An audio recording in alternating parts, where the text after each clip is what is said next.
So, Bismillah ar-Rahman ar-Rahim, Assalamu alaikum. Wa alaikum salam. Today we are welcoming Dr. Abdul Hakim Jackson, and we have the pleasure to have him with us at the RAS convention.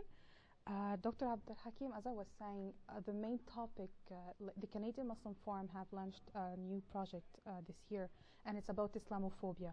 And we would like to know from your own point of view, first of all, how would you define Islamophobia, since we are noticing different interpretations of Islamophobia in North America?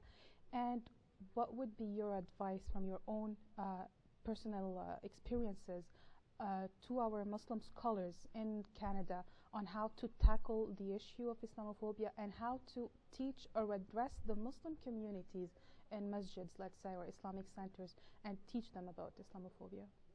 Inshallah. Bismillah ar-Rahman ar-Rahim. Well, first of all, I think we have to go back to the definition of Islamophobia. Of course, as a phobia, it is supposed to be a baseless, irrational fear of something. That's the basic definition of a phobia. However, in the case of Islamophobia, what is being attempted is to convince people that this fear of Islam and Muslims is neither baseless nor irrational, but rather that in Islam and in Muslims there are ideas, there are practices, there are values that we as a civilized society should be afraid of.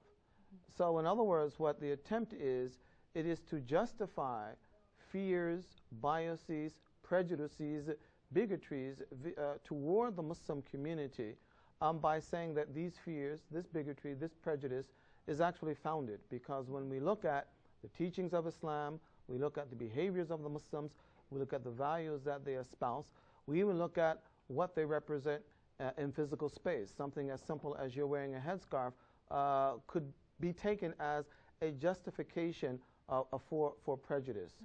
Right. And I think that one of the first things that we have to do is to recognize, especially us as Muslims, as difficult as this may be, that if Islam as our religion, as we understand it, as we know it, as we live it, right, represents the high, noble, and lofty teachings that are demonstrated in the life of the Prophet ﷺ, then we have to look upon the societies in which we live that are given to these kinds of excesses. We have to see them in part as victims. As victims who are being misled either by their own prejudices or by the attempts on the part of others who want to use Islam in order to distract or to divide or to promote some other agenda of their own. Right. And in that regard, what we have to do is understand the need for education, but not simply education in the form of lectures and books and things like that. We need education in the form of actual human contact and exchange. And I think that particularly in the West, in America, in Canada, I can speak more authoritatively about the United States of America because that's where I'm from.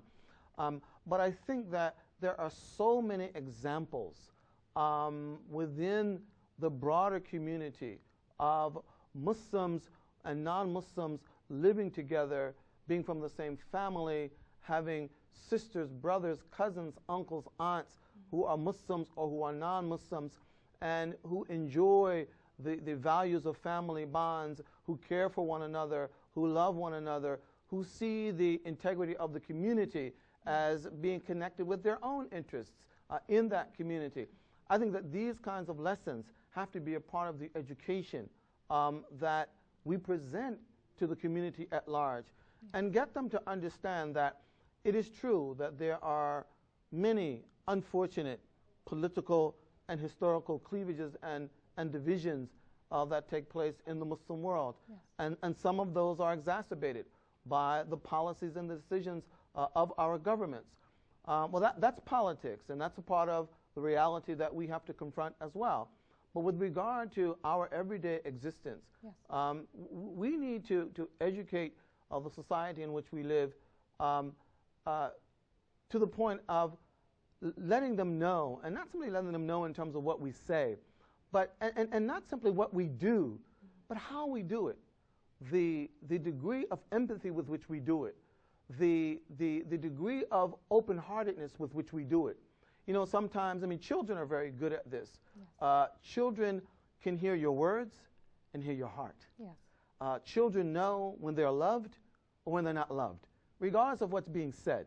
And I think that with our entire being, we have to be in a state in which our empathy for the society in which we live is communicated in the way in which we interact with the people in our society.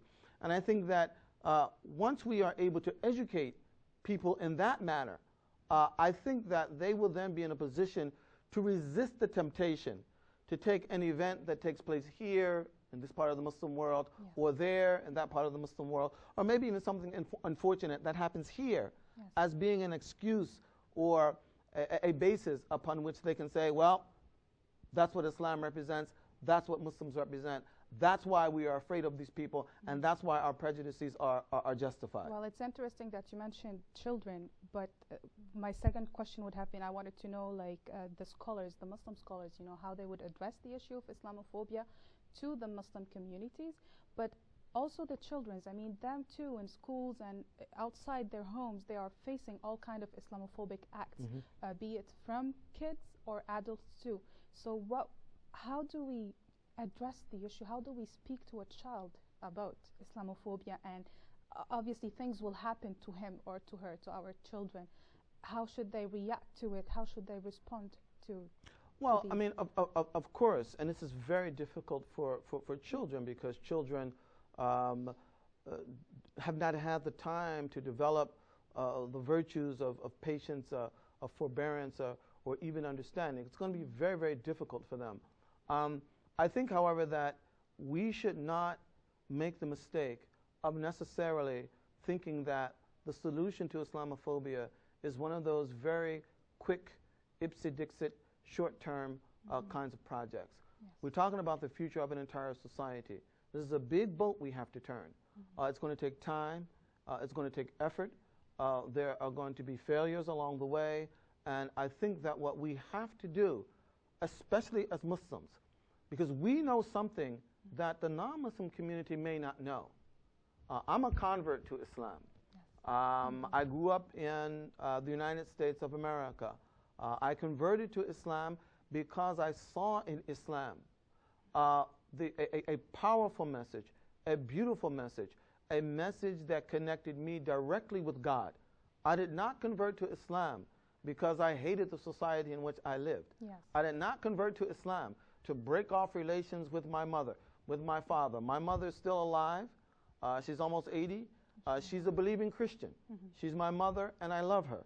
Sure. I converted to Islam because I saw in Islam the beauty of the truth, especially as exemplified in the behavior and the conduct and the example of the Prophet Muhammad sallallahu alaihi wasallam. And in that regard, part of what we have to reestablish a connection with is the ability to confront hardship with dignity, is the ability not to become defeated in the way that we can only react to what happens to us in the same manner in which the people who are doing what they're doing to us act. Right. In other words, if they demonstrate prejudice, well, we treat prejudice with prejudice. No. If they speak lies about us, well, then we return that with stereotypes about them. We have to understand that we know the truth of Islam. We have the virtues of Islam. We have to take that truth, we have to take those virtues, and we have to invest them. Apply that in such a manner that even if the society itself does not come to see the truth for itself, it can understand that these are people who have a positive set of virtues, a positive set of values. And we can get them then to re-examine their own feelings about us. And I think that beyond this, Muslims also have to avoid the